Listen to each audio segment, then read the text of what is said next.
Assalamualaikum warahmatullahi wabarakatuh. Perkenalkan, nama saya Anina Saunar Halisa dari kelas B Prodi Business English Communication, perwakilan dari kelompok 6. Perkenalkan, saya atas nama Muhammad Ikram dengan NIM 2105126011024 dari kelas B sekaligus dari kelompok 6. Perkenalkan, nama saya Nova Erianti, salah satu anggota dari kelompok 6, yaitu verbal dan non-verbal communication. Adapun tujuan verbal dan non-verbal yaitu 1. Menjelaskan pengertian verbal, 2. Menjelaskan pengertian non-verbal, 3. Menjelaskan jenis-jenis komunikasi verbal dan non-verbal, 4. Menjelaskan contoh-contoh verbal dan non-verbal, 5. Menjelaskan contoh-contoh fungsi verbal dan non-verbal. Adapun pengertian verbal yaitu komunikasi verbal adalah komunikasi yang mengacu pada penggunaan baik lisan maupun tulisan. Sedangkan komunikasi nonverbal terjadi melalui sarana selain kata-kata, misalnya bahasa tubuh, gerakan badan. Jenis-jenis komunikasi verbal. Yang pertama ada sisi pemberi. Jenis komunikasi ini biasanya terdiri dari berbicara dan menulis sebagai sisi yang menyampaikan ide, maksud, dan informasi. Hal ini disebut juga sebagai komunikasi aktif. Terus ada sisi penerima. Jenis komunikasi ini biasanya terdiri dari mendengar dan membaca sebagai sisi yang menyerap ide, maksud, dan informasi dari pihak lain. Hal ini disebut juga sebagai komunikasi pasif. Terus ada jenis-jenis komunikasi nonverbal. Yang pertama ada komunikasi objek.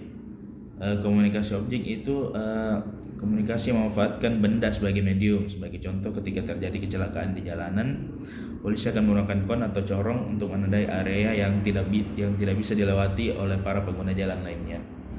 Terus yang kedua ada komunikasi dengan sentuhan. Komunikasi ini menunjukkan relasi antara orang yang melakukannya. Sebagai contoh, berjabat tangan, berpelukan, memukul, dan sebagainya. Terus yang ketiga ada komunikasi yang memanfaatkan waktu. Komunikasi ini biasanya sulit digunakan untuk mengungkapkan maksud, akan tetapi di kegiatan tertentu biasanya komunikasi berhubungan dengan durasi yang harusnya normal, tapi dibuat lebih lama atau lebih sebentar. Terus yang keempat ada komunikasi dengan gerakan tubuh. Komunikasi ini yang paling sering dilakukan oleh seseorang untuk melengkapi komunikasi verbal. Sebagai contoh, saya yang berkomunikasi dengan menggerakkan tangan.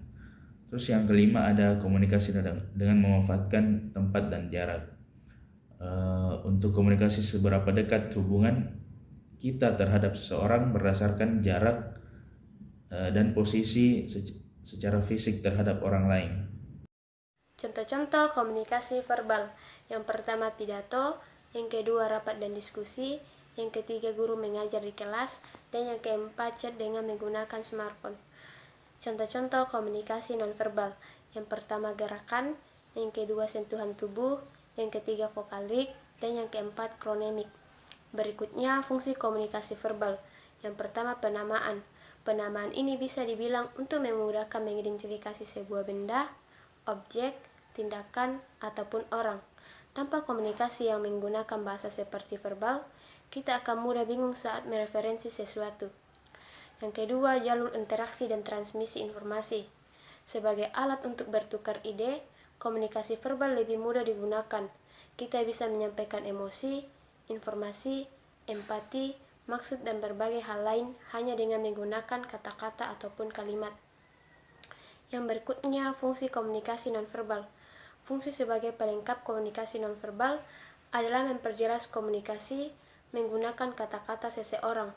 Contoh saja, saat menyuruh seseorang untuk diam, kita mengatakan jangan berisik sambil menyentuhkan jari telunjuk yang tegak ke bibir.